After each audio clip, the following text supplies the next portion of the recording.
Victoire des Lions à domicile, deuxième journée de CAN, 4-1 contre une très bonne équipe de l'Éthiopie, une équipe séduisante, pas très très bonne, mais une équipe séduisante de l'Éthiopie. Parlons du match. Je veux qu'on parle du coach. Qu'est-ce que tu penses du coach? Son coaching d'aujourd'hui, qu'est-ce que tu as pensé de son coaching d'aujourd'hui? Bon, concernant le coaching d'Antonio Conceição, je pense qu'à la première mi-temps, il a mis sur pied une tactique déjà qui n'est pas habituelle pour notre sélection nationale. C'est-à-dire, j'ai vu un 3-4, un 3-5-2, si je ne me trompe pas. Et ce qui fait en sorte que vraiment la première période a été, je ne sais comment la qualifier, mais sur le plan tactique, notre équipe nationale n'a vraiment pas développé le football qu'on attendait d'eux. Et qu'est-ce que tu as pensé de Ngamale, Moumi Ngamale? Qu'est-ce que tu as pensé de sa prestation aujourd'hui? Ngamale, qu'est-ce que je vais te dire le concernant? Moi, je pense qu'il est un peu sorti du lot quand j'essaie de comparer son match d'aujourd'hui à celui de la première journée, où il est complètement passé à côté de son match. Bon, aujourd'hui, il a quand même aussi fourni des efforts. Il y a eu une légère progression. Ok. Je veux qu'on parle des remplaçants, ceux qui sont entrés. Tu sais, habituellement, quand on remplace, on a cette prétention-là qu'on veut voir le remplaçant entrer et impacter le jeu. Qu'est-ce que tu as pensé du remplacement des 3? Je pense qu'on a fait 4 remplacements aujourd'hui. Qu'est-ce que tu as pensé de ces remplacements? Bon, j'ai vraiment kiffé l'entrée en jeu du petit Ganago, qui a boulé sur le flanc gauche. Et aussi, l'entrée de Clinton D ne m'a personnellement pas... Exactement. À l'image du match aller, il a entré, il a disparu du match. Disparu carrément du match.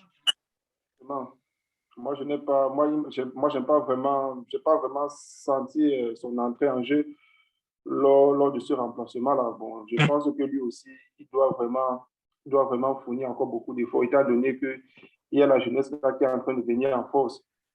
Ouais, je pense que l'une des raisons pour laquelle Conceição l'a appelé, c'est dû à son expérience. Je pense que l'expérience qui a primé. Il y a lui et le latéral gauche, Oyongo. Lui-même, son entrée aujourd'hui n'a vraiment pas... Qu'est-ce que tu as pensé de son entrée aujourd'hui?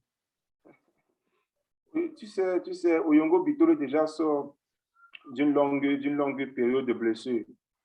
Je pense qu'il a fait pratiquement 6 à 7 mois sans jouer.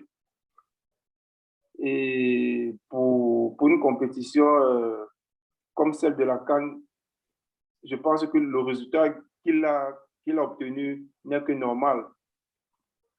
Tu vois un peu. Bon, je ne peux pas trop accuser Oyongo Bitolo. Je pense que lui, il a encore besoin d'un peu de temps. Il a besoin de la compétition pour pouvoir arriver à la hauteur de ce qu'on connaît de lui. Ok. Aujourd'hui, 4 buts, pas sur penalty, 4 buts dans le jeu, construction, décalage sur le côté, centre et but. Et qu'est-ce que tu... Le prochain match qu'on joue, c'est contre le Cap-Vert. Quelles sont tes prédictions pour ce match? Bon, déjà le match contre le Cap-Vert, je ne pourrais pas dire que c'est un match capital pour nous. Pourquoi? Parce que nous sommes déjà presque qualifiés. Nous sommes presque qualifiés. Ce qui fait en sorte que je proposerais que le coach essaie un peu de faire tourner son effectif. Question de laisser les cadeaux au repos, parce que forcément le huitième de finale sera vraiment costaud pour nous et ça sera l'entrée dans la matière, l'entrée dans la vraie compétition. Deuxième match, deux formations différentes. Le premier match contre Burkina, on a joué en 4-2-3-1 et aujourd'hui on joue en 4-4-2. Et en première mi-temps, on a vu que ça n'a pas vraiment trop bien marché. Qu'est-ce que tu as pensé de ça? Oui, je pense que le fait déjà que le coach change, le fait déjà qu'il ait changé, n'est-ce pas, sa ligne, ou tout au moins ses lignes, il aurait dû le faire. Pour moi, personnellement, je pense qu'il aurait dû le faire au troisième match. Parce que rien n'était gagné d'avance avec ce deuxième match. Vu la façon que les gars ont commencé en première mi-temps, vraiment, c'était des sueurs froides. Donc, je pense que le coach même encore en train de tâtonner. Euh, il est encore en train de tâtonner sur le bon système, la bonne paix. Mais Ouais. je pense que jusque-là, nous n'avons pas encore réellement le niveau de la d'une compétition. Parce que moi, je reste sur ma peur. Je reste sur ma peur que lorsqu'on rencontre une équipe maghrébine, ces équipes-là, tu les connais, elles ont des systèmes un peu européens, c'est-à-dire que erreur, correction, il n'y a pas Ouais. de Ouais. demi-mesure. Ouais. Erreur, correction. Donc, avec ce que j'ai vu là aujourd'hui en premier mi-temps, vraiment, c'est pas rassurant. Donc, c'est un coach qui est encore en train de tâtonner et ça ne nous rassure pas en tout cas. Bien qu'ils aient gagné aujourd'hui, c'est pas Ok. rassurant en tout cas. Aboubakar Vincent, actuellement, 4 buts en Coupe d'Afrique des Nations. Aujourd'hui, un autre Oui. doublé. Qu'est-ce que tu as pensé de sa prestation? Meilleur buteur, je pense qu'il est le meilleur buteur en ce moment, si je me trompe, parce que c'est vrai que je n'ai pas vu tous les autres matchs. Je pense que jusqu'à là, il est le meilleur buteur. Bon, la prestation de Boaka, juste là, elle reste assez bonne. Assez bonne parce que pour quelqu'un qui marque 2 buts chaque match, jusque-là, 2 buts chaque match, je pense qu'il est même au-dessus, légèrement au-dessus de la moyenne. Mais mon inquiétude se trouve au niveau du milieu de terrain. Parce que tu sais parfaitement que s'il n'y a pas de milieu de terrain, l'attaque est infertile. Donc, je vois encore le milieu de terrain. C'est vrai que tout repose sur Anguissa et je vois Anguissa, il est très complaisant. Il, il joue à l'aise, il n'a pas de pression en fait comparé à quand il joue en club. Tu l'as vu en club, si tu l'as vu en club, il a plus de pression en club et il donne un meilleur rendement en club en fait par rapport à ce que Ouais. je le vois faire à ce moment, oui. Donc je pense que Aboubakar, c'est un bon attaquant. S'il est bien nourri, je pense qu'il fera encore davantage des merveilles. Ok. Parlons de la charnière centrale Castelletto-Ngande. Qu'est-ce que tu as pensé d'eux? Castelletto, en premier mi-temps, vraiment, c'était pas rassurant. Et c'est vrai que parfois, c'était avec des peurs, des coupures. Moi, je dis pour un latéral. Il jouait latéral, non, il jouait stoppeur. Dans l'axe, oui. Il joue à l'axe, oui. Il ne s'est pas mal en sorti aujourd'hui, mais je pense qu'à à la première mi-temps, c'était une faute défensive. C'est-à-dire la défense elle était très poreuse, donc perméable facilement. Et en fait, il est moyen, ça va. Je pense qu'avec davantage de travail, il peut s'améliorer. Ok. Et je veux qu'on parle en parenthèse de la qualité de nos stades. Dans cette Coupe d'Afrique des Nations, on a vu déjà le match du Sénégal. Le stade n'était pas vraiment trop bon. Et aujourd'hui, on voit encore un stade qui n'est pas vraiment propice. Qu'est-ce que tu penses de ça? Oui, un stade qui s'ouvre à la moindre secousse. Moi, je pense que ça rentre dans ce que nous avons l'habitude, n'est-ce pas, de mettre en plainte. C'est-à-dire, les Camerounais, c'est les bricoles de dernière minute. Il faut dire vraiment, on est Camerounais, mais il faut dire les choses telles qu'elles sont. C'est des choses pas toujours très bien faites. C'est des choses où on essaie de faire, mais en voulant mettre l'argent dans la poche et tout ça, ça fait que on se retrouve avec ce qu'on a vu là aujourd'hui, là, un stade qui s'ouvre et c'est le genre, tout le monde se dit, waouh, le stade est bien beau, c'est bien beau, mais la pelouse, comment une pelouse peut s'ouvrir facilement comme ça? Ouais, Donc, exactement. c'est des choses qu'il faut améliorer. Et moi, je dis vraiment, si on n'a pas de meilleurs dirigeants, de bons dirigeants, qui tapent du poing sur la table pour que ces choses n'arrivent pas, on va continuer à vivre ça et c'est pas pour demain que le changement viendra. Ok. Parlons de notre gardien aujourd'hui. Moi, personnellement, je pense que balle au pied, il est l'un des meilleurs gardiens au monde. Qu'est-ce que tu as pensé de sa prestation aujourd'hui? Oui, pour les passes, j'ai vu, parce que en fait, je veux dire, c'est-à-dire quand il envoie la passe, c'est un pas sûr, mais il nous laisse encore sur notre fin avec des arrêts parfois qui ne sont pas très rassurants. Donc, j'ai vu un gardien aujourd'hui là, il envoie la passe, lorsqu'il essaie de faire une transversale, vraiment, ça arrive à destination. Et j'ai l'impression qu'il joue les 2 pieds, parce que même le pied gauche, ça dit ça part, ça arrive. Le pied droit également, ça arrive. Donc, là, vraiment, là-dessus, on trouve très peu de joueurs, même de terrain, qui joue comme ça avec les deux pieds. Donc, là-dessus, vraiment, c'est son truc à lui. Il est bon là-dessus. Mais maintenant, Ok. oui. Ok. Tu as pensé de Noni Tolo aujourd'hui? Notolo, comparé à la première prestation, était impeccable. Aujourd'hui, bon, c'était pas mal, mais j'ai l'impression qu'il a moins donné aujourd'hui qu'au premier match. Ouais, il a été en difficulté aujourd'hui. Il a été en difficulté. Oui, Il y a beaucoup de ballons voilà, qui sont passés derrière lui et il s'est mis en difficulté. Et bon, voilà. qu'est-ce que tu as pensé de cette équipe de l'Éthiopie? Pas mal, séduisant. L'équipe de l'Éthiopie, je pense que même ici, là, quand on joue contre eux, c'est des gens qui sont de petits corps déjà. Ils ne prennent pas le point, en fait, ils ne sont pas gros. Et ils savent que c'est des athlètes par excellence. C'est-à-dire, ils vont vite, ça c'est l'avantage qu'ils ont. Et je pense que ils ont très bien joué, sauf qu'à la deuxième mi-temps, les choses ont changé à notre avantage et ça fait que ils n'ont pas tenu, quoi. Ils n'ont pas tenu jusqu'au bout comme ils ont commencé. Parce que s'ils avaient tenu, s'ils avaient fermé comme ils ont commencé, je pense que le score n'aurait pas été assez large en faveur des Lions. Donc, mais c'est une belle équipe, en tout cas. C'est une belle Ok. équipe. C'est quoi ton pronostic Cameroun-Cap-Vert? C'est le prochain match. Cameroun, Cap Vert, forcément, les Lions vont l'emporter. Mais là, je ne peux pas exactement dire combien sera le score. Ils perdent de 2-1, ils perdent de 2-0, ou de 3-2, ou de 3-1. Ça va dépendre. Mais je dis que le troisième match, donc justement, devrait être un match où le coach, là, je reviens un peu là-dessus, où le coach pourrait essayer quelques joueurs à qui n'a pas donné l'opportunité de jouer. Là, c'est un Ouais. match où on peut, mais pas au deuxième match. Au deuxième match, on n'essaie pas. Au deuxième match, on veut assurer les 6 points. C'est comme ça. En fait, c'est le b.a.-ba, c'est de tous les coachs. C'est pas comme ça. Bon, il a fait, heureusement, aujourd'hui, on a gagné, mais je dis qu'avec une équipe plus expérimentée, on aurait fait les frais. Victoire des Lions 4-1 contre une équipe, on va dire, séduisante de l'Éthiopie. Avant qu'on ne commence, je veux qu'on parle de Conceição. 2 matchs, 2 formations différentes. Penses-tu qu'il n'a pas encore trouvé son 11 titulaire et sa formation de départ?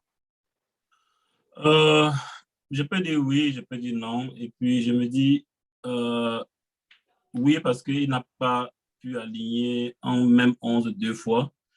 Et puis, oui aussi parce que on peut dire qu'après avoir aligné son premier 11 contre le Burkina, il n'était pas sûr de ces 11-là. A dit qu'il a changé 43 joueurs d'entrée de jeu. Ouais. Ça veut dire que il tâtonne un peu sur son 11 entrant. Et je peux dire oui. Donc, il n'a vraiment pas encore maîtrisé son 11 entrant. Ou alors peut-être, non, pourquoi? Parce que peut-être aussi, il s'est dit qu'il a des joueurs qui se valent les uns et les autres. Peut-être en remplaçant Ongene par Castelletto, on ne va vraiment pas voir la différence. Ou alors en remplaçant Umgwet par Ongla, on ne va pas voir la différence, quoi. Donc, je me dis oui et non. Ok. On sait qu'au Cameroun actuellement, c'est la saison sèche, il fait très chaud. Et avec notre victoire au match d'ouverture contre le Burkina, c'est presque une évidence qu'on va se qualifier. Penses-tu que, sachant ça, c'est pour cette raison que le coach essaie de rôder? C'est pour la raison pour laquelle aujourd'hui, on a vu 4 changements d'entrée de jeu. Comme ça, les joueurs ont le temps de se reposer et pour se préparer pour les phases à élimination directe. Quelque part, oui, mais vraiment, c'est risqué parce que ce n'est que le deuxième match. Et puis, depuis le début de cette CAN, on a vu des pays comme l'Algérie tenus en échec par le Zimbabwe. Donc, jouer l'Éthiopie, ce n'est pas gagner d'office. Donc, vraiment, je pense que peut-être après le deuxième match, encore oui, là, on est déjà qualifié. Il pourrait facilement faire tourner. Mais d'entrée de jeu, faire tourner après le deuxième match et après avoir une équipe qui s'est bien comportée, c'est vraiment risqué. Ouais, le score de 4 peut être flatteur, mais on sait qu'en première mi-temps, le Cameroun était en difficulté sur plusieurs actions. Si cette équipe d'Éthiopie était vraiment clinique, elle aurait dû marquer peut-être facilement 2 buts. Qu'est-ce que pour toi, tu penses n'a pas marché en première mi-temps? Je pense que ce qui n'a pas marché en première mi-temps, par rapport à leur but aussi, c'était une contre-attaque. Et puis, le fait d'avoir remplacé le milieu de terrain, on passe d'un milieu à 3 avec deux attaquants à un milieu à 2 avec 4 attaquants. Ouais. Ce qui fait que quand on regarde les deux latéraux, on a deux latéraux qui montent bien et qui font du bon boulot. Ils se marchaient presque dessus avec Les le ailiers. milieu, oui, avec les deux milieux de couloir qui étaient attaquants. Donc, je pense que le milieu n'était pas dense et puis les latéraux montaient aussi par terre, se retrouvaient sur la même ligne que les milieux de couloir.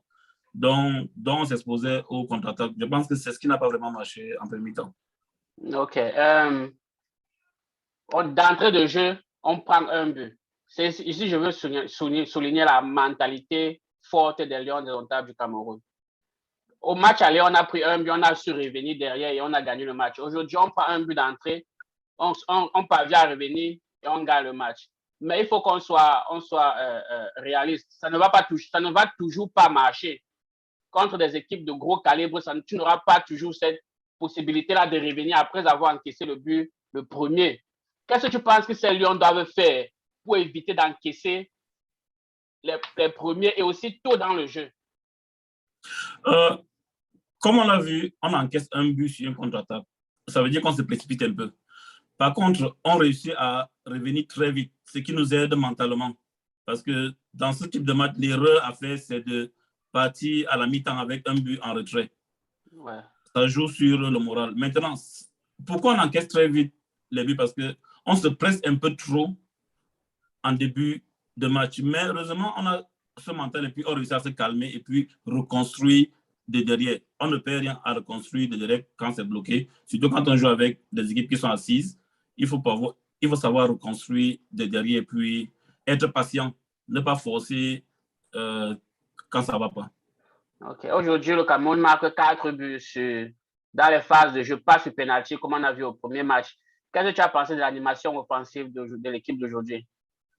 Très belle animation offensive, très beau latéral. Moi, je dis toujours, on a 2 bons latéraux, heureusement. Donc, très belle animation offensive. Et puis, quand tu as des latéraux qui peuvent jouer comme des pistons, qui peuvent aider sur le jeu offensif, vraiment, il faut capitaliser ça. Ouais, et puis, on a des avant-centres réalistes comme Abaka Vincent, il marque 2 buts, et puis Toko Ekambi. Ils sont réalistes, quoi. Ouais. C'est vrai qu'on rate beaucoup d'occasions, mais bon, on a quand même concrétisé aussi beaucoup. Ouais, parlons de l'attaque à 2 aujourd'hui. Penses-tu que ça a vraiment marché, cette attaque à 2? Je pense que ça a un peu plus marché que le premier match parce que je pense qu'on a parlé à Obaka, il lâchait un peu plus vite le ballon et plus facilement, contrairement au match aller où il voulait tout essayer tout seul. Donc, je pense que ça n'a pas vraiment marché à 100%, mais ça a mieux marché que le premier match. Au milieu de terrain, Anguissa et Ongla, en première mi-temps, je veux qu'on parle de la première parce qu'en deuxième mi-temps, ils ont su rectifier les erreurs de la première mi-temps et puis ça a rendu le match facile pour le Cameroun. Mais en première mi-temps, on a vu qu'ils étaient vraiment, vraiment en difficulté. Oui, c'était vraiment la catastrophe. J'étais à 2 doigts de crier sur Simon-là, mais heureusement, il fait une très belle passe dans l'intervalle pour le deuxième but de Toko Ekambi. Mais la première mi-temps, c'était vraiment... J'ai l'impression qu'ils ne se comprenaient pas et puis ils ne savaient pas qui devait jouer peut-être assis et puis qui devait jouer avancé ou alors... En fait, ils ne se comprenaient pas. Je pense qu'ils ont mieux communiqué à la mi-temps. Et parlant de Anguissa, je pense qu'il y a une nouvelle palette qu'il ajoute à son jeu que j'aime bien. Se projeter vers l'avant. Et oui, que ce soit contre le Burkina ou alors contre l'Éthiopie aujourd'hui, on le voit, il est toujours, je pense, il est toujours dans la surface, quoi. Ouais. Moi, il a une balle aujourd'hui, il se projette et puis c'est une nouvelle palette et puis j'aime ça. Moi, personnellement, j'aime un milieu à 3 parce que en 3, ça te permet d'avoir deux pivots qui non seulement protègent la défense, parce que tu sais que tu as 2 pistons, tu as 2 latéraux qui vont vite, qui se projettent aussi vers l'avant. Et aussi, les deux pivots aussi sont en soutien à Anguissa qui se projette aussi beaucoup. Donc, moi, personnellement, je pense qu'un milieu à 3, ça sera meilleur pour cette équipe du Cameroun. Surtout quand on va rencontrer les gros. Parce que le jeu qu'on a vu en première mi-temps, c'était catastrophique au milieu de terrain. Les Éthiopiens ont su exploiter. Mais comme j'ai dit tout à l'heure, si c'était clinique, lui devait marquer au moins 2 buts. Oui. Bon, parlons maintenant de la charnière centrale. Aujourd'hui, on a vu une charnière centrale différente de celle du premier match. Castello Tongande, qu'est-ce que tu as pensé de? Très bon match. On garde toujours certaines erreurs techniques, mais Castello tout propre, bien dans l'anticipation et puis intelligent dans le jeu. J'ai aimé. Il a su rectifier quelques erreurs de positionnement. Comme d'habitude, il est solide sur ses pieds, et puis il est toujours à la retombée des premiers ballons sur les corners pour nous, donc solide. Ok. Et Noitolo, aujourd'hui, il était un peu moins en vue que contre le Blue Burkina. Qu'est-ce que tu as pensé de ça? Je pense que le premier but qu'on encaisse, c'est sur son côté. Je pense que ça le crispe un peu, mais il fait un bon match. Et puis, merci au coach d'avoir fait entrer notre animateur, Oyongo Betolo. Ouais, ça s'est vu. On lui donne ça. Ouais, ça s'est vu qu'il a manque de compétition parce qu'il y a les ballons qui prenaient un peu trop de temps. Mais bon, prochain match contre l'Éthiopie, contre le Cap-Vert, quel est ton pronostic? Mon pronostic, j'espère qu'on va gagner. Cette équipe du Cap-Vert nous a toujours mené, nous a toujours causé beaucoup de difficultés. Mais j'espère aussi que le coach va pouvoir faire tourner. J'espère voir certains joueurs d'entrée de jeu comme Yongo Bitolo. Il peut aussi faire reposer certains esprits comme Anguissa et puis tout le reste là. Before we get in the game itself, let's talk about the coach. Today, the coach used a different formation than the one he used against Burkina Faso. Today, we play in 4-4-2, which is different from what we saw on the first game. So, what is your take on it? Yeah. So, if we want to look back from the coaching point of view, I think that as a coach, you take one game at a time. Right. And if you saw like the strategy that he brought today, because definitely we all were confident that Cameroon was going to win Ethiopia, although in the game of football, you only win at the end of the day. But this is a tournament that the coach is actually looking not just only at one game at a time, he also look at how he can manage the team if shooting case. So when you get to some opponents, you try to see how you can change the style of play. So I believe that it was a good test for the coach to also know, like, okay, if shooting case, something happened with the team, can I just easily bring in somebody, not just based on the training session, but can I take somebody even in a live game that he has played? Because today, when I saw Choupo-Moting where he was playing, I was like, oh my God, I saw Choupo-Moting will be able to do something from that position. But at the end of the day, it just shows that it's a coach that is willing not just to try things in the training session, he's also willing to try some of the things in games like this, which is a plus for the indomitable Lion, that we all now understand that nobody is indispensable. And when you have a team like that, it makes the players to compete for their position. I'm just so sorry to refer to this. If you look, it's just like what Pep Guardiola does nowadays in the game of football. No player is the best player at all time, although they are players that he relies on them, but it doesn't make them feel like they're indispensable.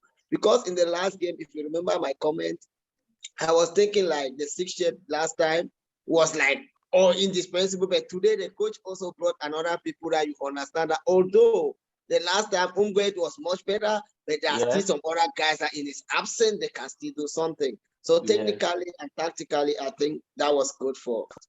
Yeah, so do you think the Cameroon is better playing with 3 players in the midfield, or is it better to play with 2 players like we saw today?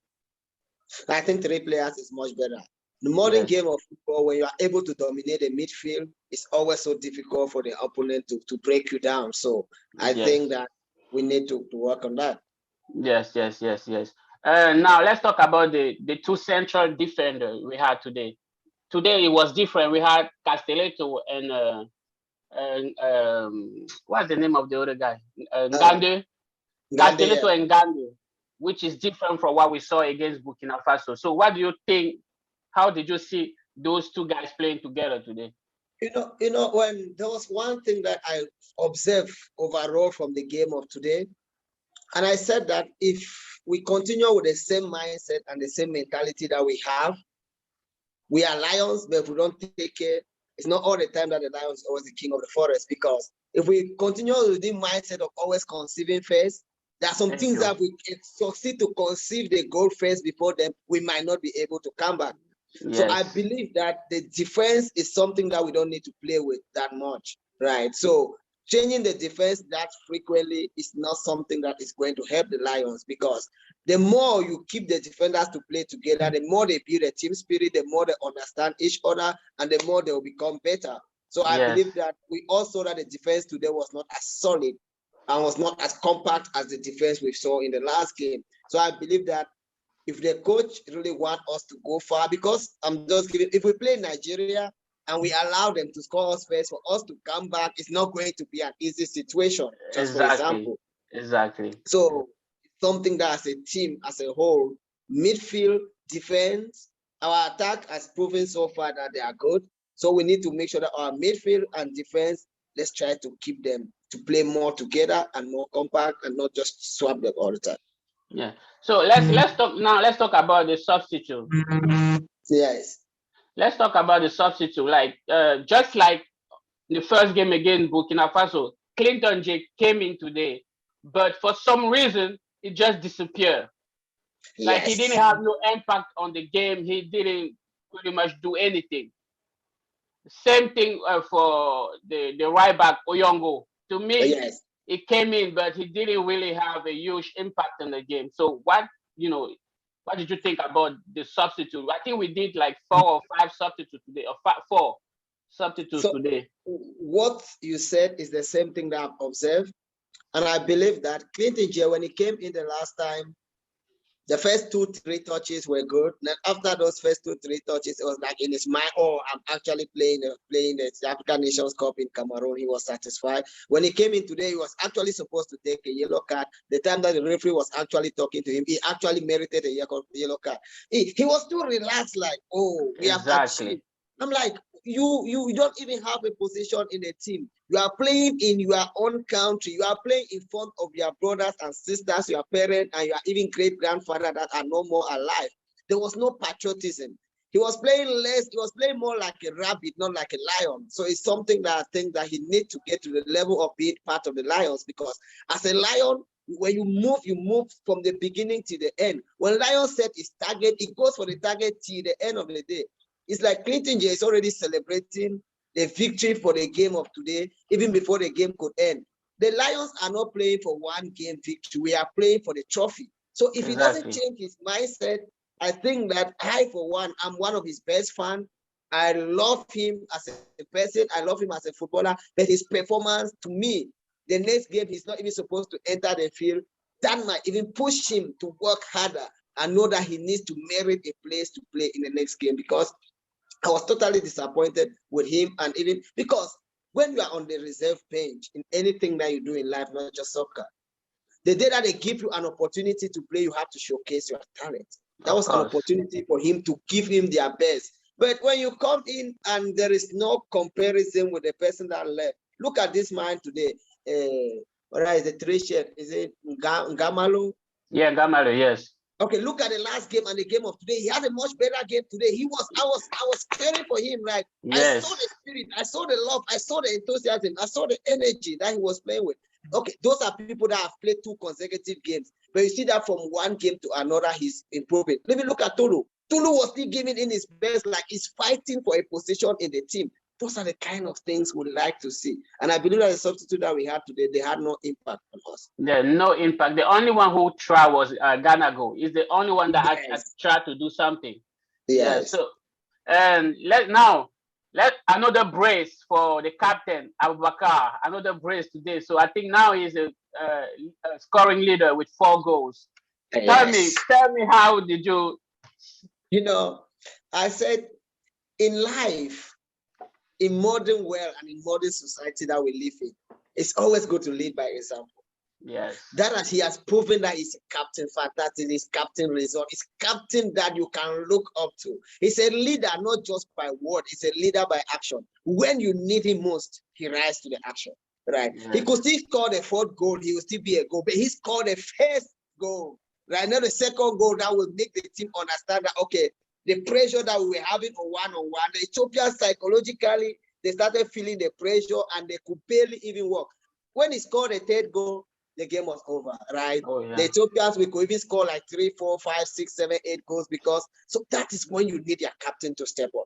When the captain of the team is able to rise at any given time for the team, it encourages other people. If you look at the game overall, you understand that not only the captain, what killed the Ethiopians team today generally was lack of experience. Our Yes. captain put the experience, right? The team had that experience, and I had to applaud for him. So he's a Yeah. good captain, and let's continue supporting the Lion. I'm really Yeah. impressed. Yeah, you were talking about Ngamalo improving. On the other side, Toko Ekambi scored a brace as well. Him too is improving. So Yes. that's good for the the attacking tree for this team Yes. of Cameroon. Very wonderful. That's something very good, because when I look at Karl Toko Ekambi, I'm like, this guy is one of the leading goal scorer in the Europa League. I expect Yes. goals from him, right? So I Yeah. like when you prove in Europe and you are able to prove at home. That Yes, is what exactly. we all want.